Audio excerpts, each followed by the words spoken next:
Hi friends, is relevance exclusionary? My name's host Eric. I'm the host of Talking with Famous People. And I've worked with young people for the majority. My career was working with young people as a debate coach. I still have a client who I work with occasionally, not on debate stuff, but she got an English paper assignment. And it was about this question, is relevance exclusionary? She'd been presented some reading material that I've encountered these kind of arguments before, that you can't say I'm wrong because, that's, you're using logic, and that's like the patriarchy doing something. I don't know. It's insane, of course. But the thing is relevance exclusionary? The way that they even managed to ask the question was to simply use an equivocation fallacy to begin with by saying, well, what's relevant to you might not be relevant to me, and vice versa. Things aren't relevant to people. Things are of interest to people or not. Relevance has to do with questions and answers. So any debate, any adversarial rhetoric about specific either resolution, as a statement basically that one person is saying is true and the other is false, or a plan of action that's being advocated. One party is saying let's do this, the other is saying let's not. Those things break down into questions fundamentally. So if there's a resolution that says a just society provides health care to all of its citizens, well, then the question is, are entitlements a matter of justice at the broadest level, and more specifically, is healthcare as an entitlement a matter of justice? In other words, is some injustice being done if an individual is not provided healthcare? So when we reframe these resolutions as questions, then it becomes clear what relevance means. If I say,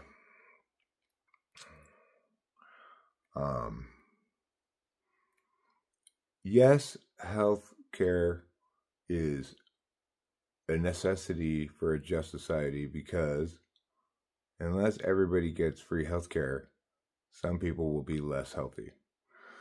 Well, that's not relevant unless there's a linkage made between health and justice.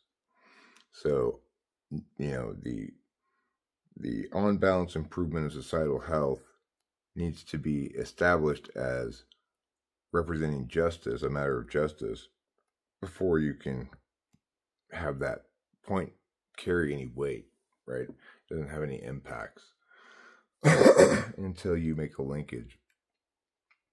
And that's going to be a pretty difficult linkage to make. So, is relevance exclusionary? Sure, it excludes things that are not pertinent to the question being asked and answered / the thing being debated, on the grounds that they're not pertinent. And there is fundamentally a ground argument. You're saying this ground that you're covering is not ground within the boundary of this debate, this point in dispute. So I actually made this video earlier in the car, much more haphazardly than hopefully I'll do this time. And it's in part because of three conversations that I want to talk about. One of them was between Rachel and a party who got quite agitated about Rachel's displeasure with like Charlie Kirk guy, I think his name was, some of the statements he made about women. And Rachel was rather condemnatory of the fellow, despite his recent death, on the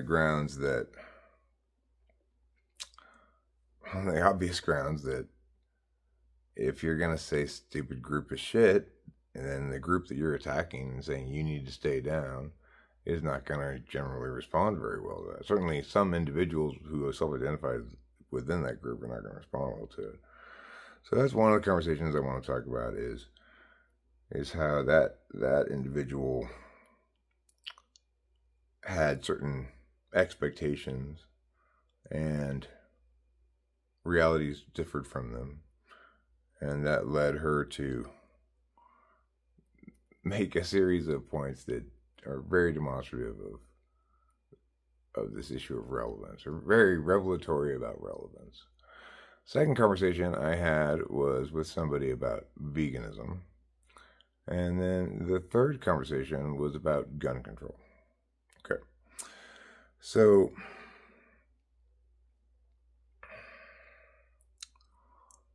first off, let's talk about the veganism conversation.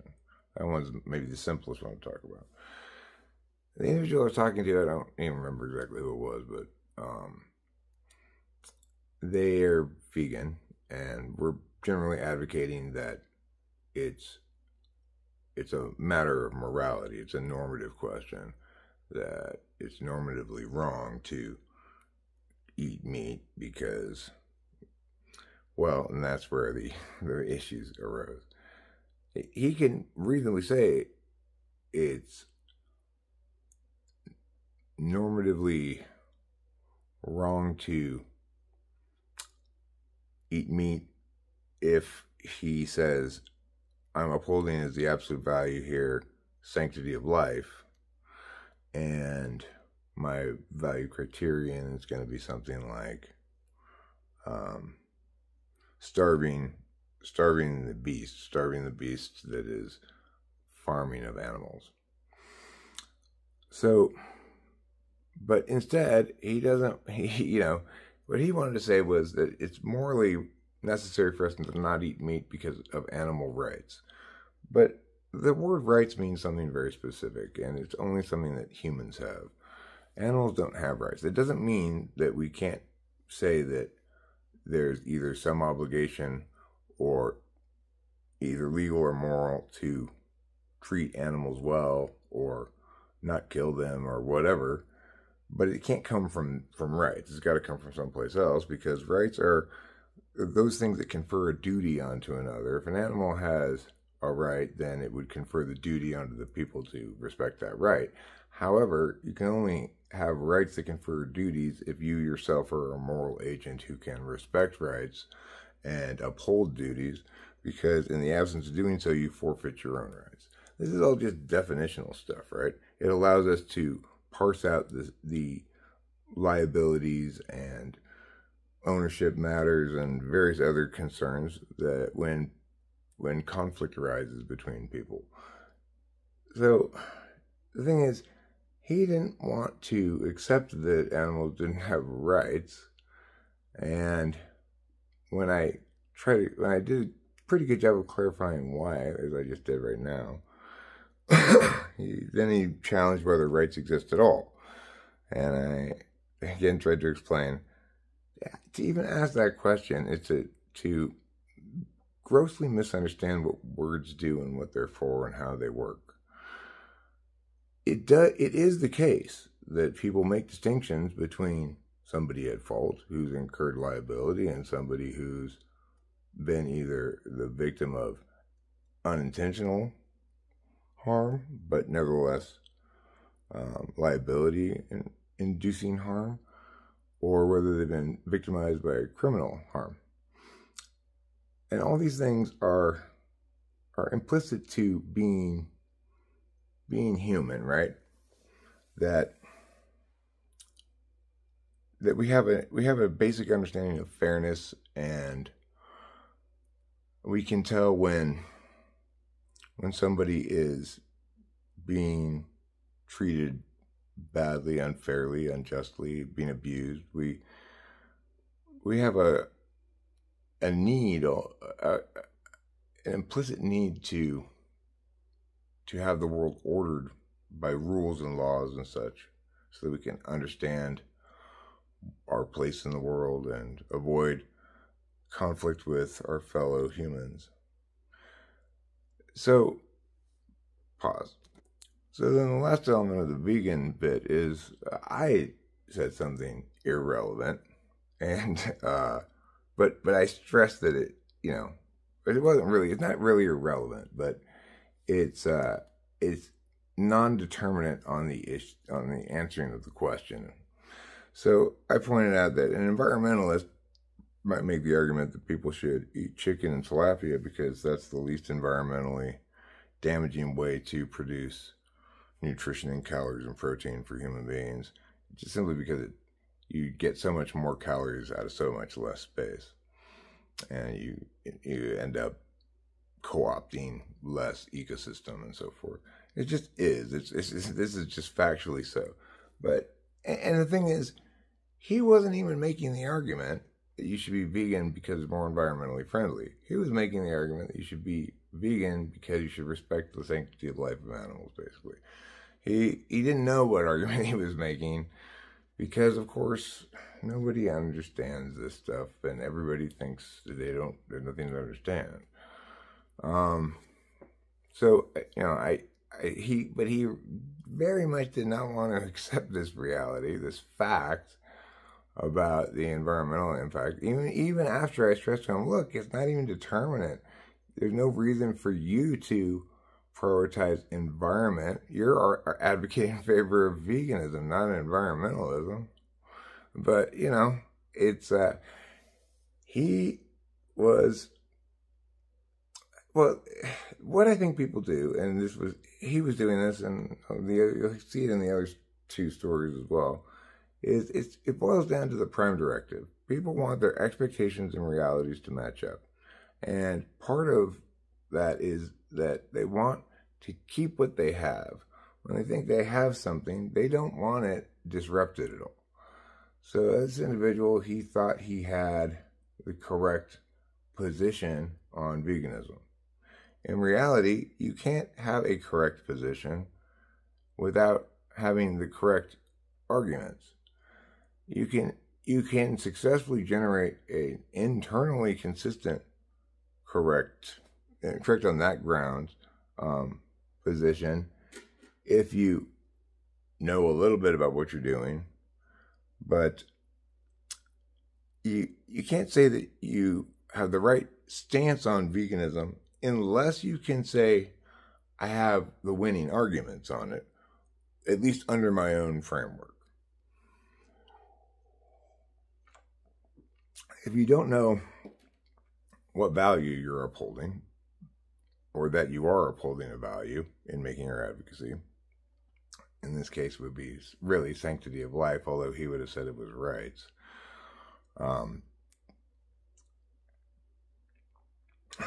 It's pretty hard to, be correct about something or hold on to what you have if you're so interested in holding on to what you have that you're not interested in finding out how to actually defend what you're saying. Because I would have been perfectly happy to, I tried to, I was even rather quite calm during this conversation, perfectly happy to explain to him, if you want to have your position be defensible, argue it like this. Then, if the way I would have described it, then they have to win the value argument rather than defeat you on case level. Because if your value is sanctity of life, then obviously you're gonna, well, on first glance anyway, you're gonna defeat meat eating on your own framework of sanctity of life, because not eating meat kills your animals. Of course, the first argument that I would make if somebody ran that is, well, what about plants? Don't they count aren't they alive? And why are you making this distinction between plants and animals? What about, say, I don't know, like a coral, which is kind of like an animal, but kind of like a plant? Are you okay with eating that? Like, why is it fine to kill those corns or beans or whatever? Oh, you kill them, they're annuals. Okay, well, you know what? Let me tell you this. what if you were a broccoli and somebody came and chopped off all the good part of you? Would you like that? I don't think so. Anyway, the whole point about sanctity of life really is that if you're going to uphold sanctity of life as an absolute value to the extent that it prevents you from eating anything that was alive, then you're going to run afoul of all kinds of other prohibitions on your behavior that negatively, that fail to uphold under sanctity of life. But I don't need to get into all of this stuff. But the point is,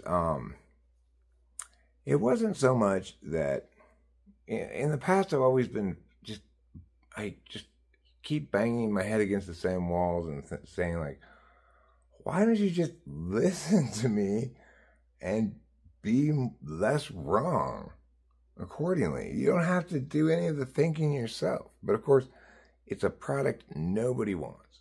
Nobody wants to be corrected and be more correct because their expectations are that they can hold on to what they have. So this guy felt as though he didn't need to do any more intellectual work as far as argumentation regarding veganism, and I was throwing that expectation into the blender, revealing he did not know even what the words he was using meant. So naturally that's going to cause ontological distress. I understand that because that's the one universal we all humans share as a value that's kind of predominant over everything, which is we want our expectations to match our realities. We don't like surprises, and holding on to what you have is just a continuity of the status quo. So it's the opposite of a surprise, right?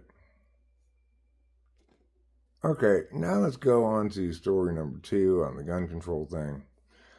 On this one, it was a kind of a different kind of argument in the sense that this gentleman was saying it was very anti-guns, very in favor of gun control.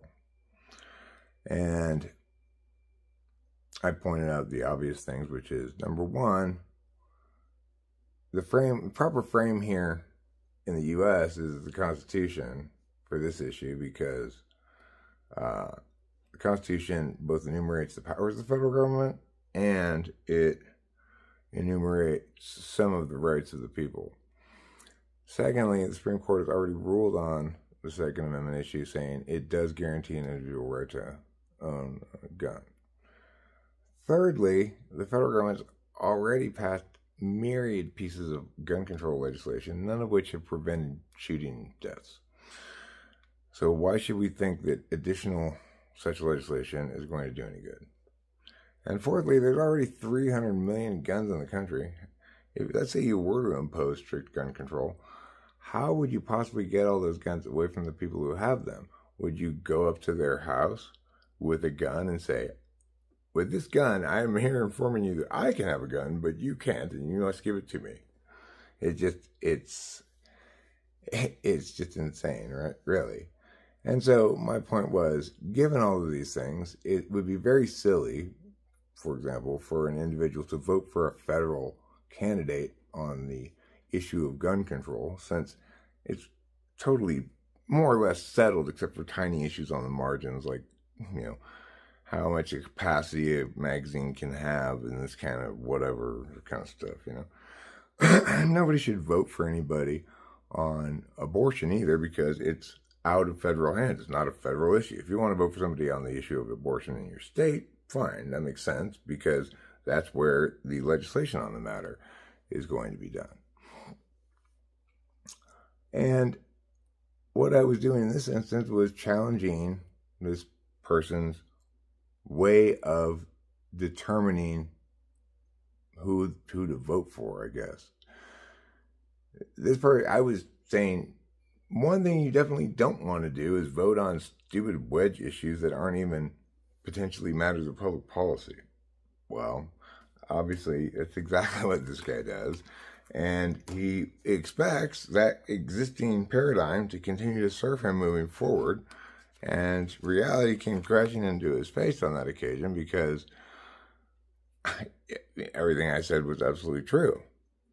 if you are voting on those wedge issues for federal candidates when they can't even be addressed as policy matters at the federal level in any meaningful sense, then you're doing exactly the wrong thing.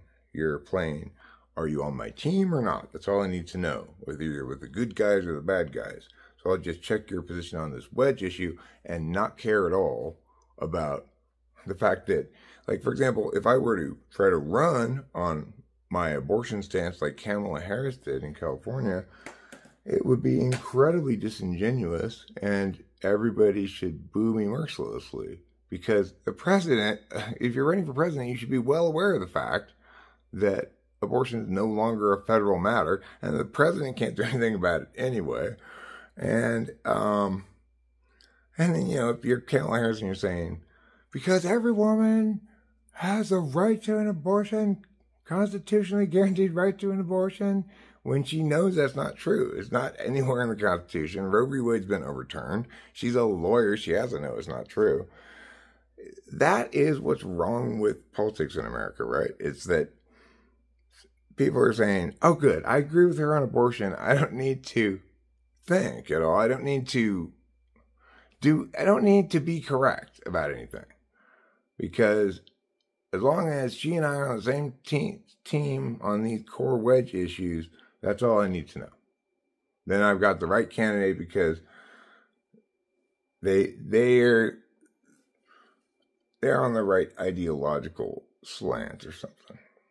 So, you know, I pointed all this stuff out to the guy. He didn't want to listen to me, of course, that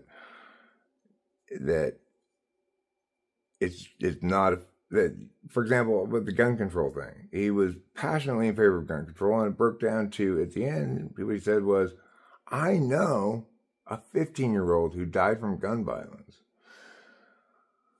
And that's terrible, but, you know, I know 3 people who died from guns. A friend of mine and my father, both themselves, you know. And then my grandfather, he was a pharmacist. He was shot 7 times in a store. But the thing is, I don't blame the guns, right? Because in any free society, where you have liberty and you've got individuals having autonomy and their own agency, that comes with risk. Guns are kind of a unique kind of risk, and I understand that a lot of other countries elect to ban them, but, you know, that's a very slippery slope, right? Because I can buy many gallons of gasoline, and people will always be able to do horrible things. You can't prevent that by taking away all the mechanisms of horrible thing doing. It's insanity. Now, that's, at the same time, it doesn't mean people should have an unlimited, uncapped right to possess armaments. I don't think very many people believe that individuals should own nuclear weapons. But that's beside the point. What is not beside the point is that despite being very calm and correct, obviously, and articulating very clearly why I was correct, I was never going to make any headway with the guy because I was challenging his whole way of dealing with the political sphere. And I was saying, essentially, the only way you have to think about politics, you can't use anymore if you want to be correct. And, you know, that's obviously kind of elicits some defensiveness and so forth. And the last story I want to tell is the story regarding Rachel and this lady. Oh, I don't know if this is true about this lady or not, but I'm assuming it's probably the case based on a few things. That I think her own politics are similar to that of Charlie Kirk, kind of Christian conservative. And in the aftermath of his assassination, the topic was bouncing around the live stream. Rachel read a quote from him in the chat, that basically said women need to be quiet and mind their place, which is just gonna piss off any right-thinking woman, I would imagine. Rachel took exception to it, said stuff about how that's fucked up, and how, basically she attacked groupism, and then she maybe said kind of a mean thing about him, kind of meanish, I guess, like, well, if he hates women that much, he must hate his wife or something, and which is not any big deal. It's just maybe a little too soon, But this woman really went off the rails and is a perfect example of how somebody does not get relevance at all and is clearly using. I don't know where TI is in this. It could just be, again, the prime directive thing. When you're that committed to one single overarching value, then that's gonna drive a lot of your reflexive behavior. Anyway, so this woman, first she said that Rachel shouldn't speak for these other communities like LGBT, but she was never speaking for them. She was just saying it's bad to hate them. It's bad to be groupist against them. As she was about saying about it's bad to be groupist about women. Then this woman, she said, like, Rachel was just virtue signaling. Because it's very threatening to somebody who holds these kind of perspectives to imagine that the other person's passion is authentic, because they have their own things swaddled in their subjectivities, right? Like, in my opinion, what's most likely the case with this woman is that as she has that top level frame of Christian conservatism, Christianity first and foremost, which obviously means she thinks her top level frame is going to be definitive on moral issues, which is unfortunate because her source text is probably the Bible. But so it's going to be distressing to imagine that this person who's giving you all the signs that, in fact, it is you who's on the wrong side of justice, truth, and the American way. It's going to be distressing to consider that passion might be authentic because you're trying to reserve the subjectivity side of things for your own stuff, right? Like, hey, I'm the one who's passionate, and I have faith, and this is miggity meow, miggity mew. I don't want the rationalists to also have passion. It seems unfair. But more importantly, what she expected was, in the immediate aftermath of the assassination, that everybody would be focused on what an absolute American disgrace that was to use violence against somebody because you don't like the words they're saying.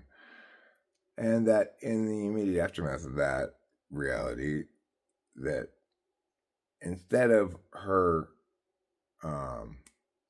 politics getting challenged, as it probably frequently does, that she'd be given a bit of a pass on that day. And in fact, maybe even that people would be more receptive to his ideas now that he had been martyred, right? It didn't play out like that because neither Rachel and I never ever heard the guy or know anything about him. But so the only information that she was reacting to were quotes from the guy, his own words, which those don't die.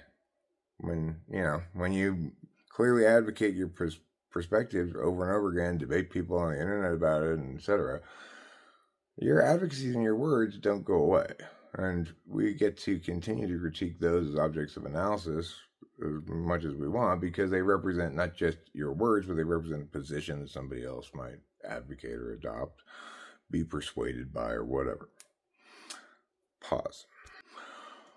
So, short story long, this woman has tagged Rachel on a couple of follow-up things. She's very angry about it, I guess, and trying to make Rachel feel guilty, and like sending her a video of the man's wife talking about how wonderful he was and stuff, or something like that. I don't know. Like, just, bitch, just chill the fuck out. All right? It is, in fact, incorrect if you're advocating that, like, women should know their place and stay silent in the kitchen or whatever, or if you're advocating that homosexuality is wicked, because it's clearly not a moral issue at all, if assuming there's no rights violations, you know. It could be a moral issue if somebody's committing adultery, or if somebody's having non-consensual activities, but regardless, if you're gonna insist that homosexuality is wicked, then you're gonna have to get accustomed to people saying fuck off, because what you're really doing is just imposing this bullshit normative frame on everybody who doesn't have sex with the opposite sex. And it's totally unjustified by anything except, like, you're quoting the Bible, which is not something anybody should think is ever an acceptable argument in a secular setting like a free and civil society. Let faith have its own place in the world, and let it do what it's supposed to do. It's supposed to be belief in the absence of evidence or in the face of contrary evidence. You can't use it as a justification for something. Anyway, my cross to bear in life is, I feel like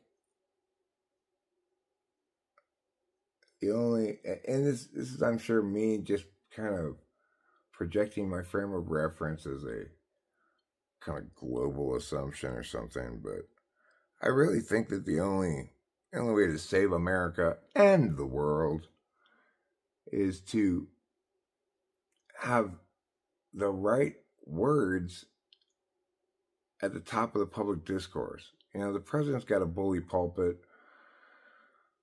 There are other pundits who've got plenty of ears, and none of them are talking about how we talk about our society, our culture, and our political common ground, you know? Because when somebody's political will gets implemented, we're all subjected to it. And it's important to remember that it starts off as somebody's political will. So we have to make sure that the people who have the ability, because of their position as representatives, to get their political will manifest into actual reality, that they're making determinations about political will in the right way. Because that's what correctness ultimately is it's a way of being. It's a way of relating to words. It involves dispassion, disinterested calculus, and something close to a constitutional inability to have one's own subjectivities drive one to cling to one's wrongness. And I get why people cling to it, because it's familiar, it's supposed to continue, I expect it to continue. Heretofore it has. My map and reality must match up or I'm going to freak out. And this is true for everybody. It's true for me too. Like, I keep expecting my explanations to do something. I keep expecting my correctness to be of value in some way, for it to save the world. But it's that's just me. It's another way of, like, the prime directive getting in your way. Sometimes prime directive gets in my cause the following reaction, where I get like super furious at somebody who's not listening to me, because I expect everybody to just hear the words and evaluate words on their merits. Forget who is saying them. It's the opposite of the voice. Instead of hearing the voice and not getting to see the person, you don't get to hear or see the person. You just get the words. And you know, people they don't want the words to interfere with their prime directive any more than I want my prime directive interfered with. The difference is, of course, I'm better able to metacognate about it, and thereby I'm more like actually more capable of exercising my free will in a real sense. Because it's sometimes good to think about free will as transcendence of the reflexive, you know. Anyway, I don't want to get sidetracked into all of that, but the answer to all of this question is, how can I go from just being a pedantic, correct person who unwantedly scolds people when they don't want to be scolded, corrects people when they don't want to be corrected, and to actually making a difference, allowing the truth and the correctness to make a difference in some way to some people? Well, the answer is very simple. I have to publish a book. I can't just talk about it on YouTube like this. But, you know, that's me.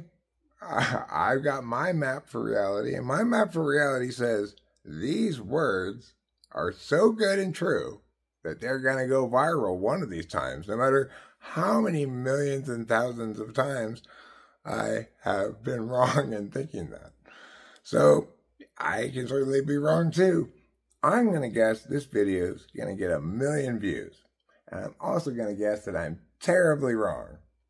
Thanks for watching. Don't forget to eat plenty of cheese. I love you all. Goodbye.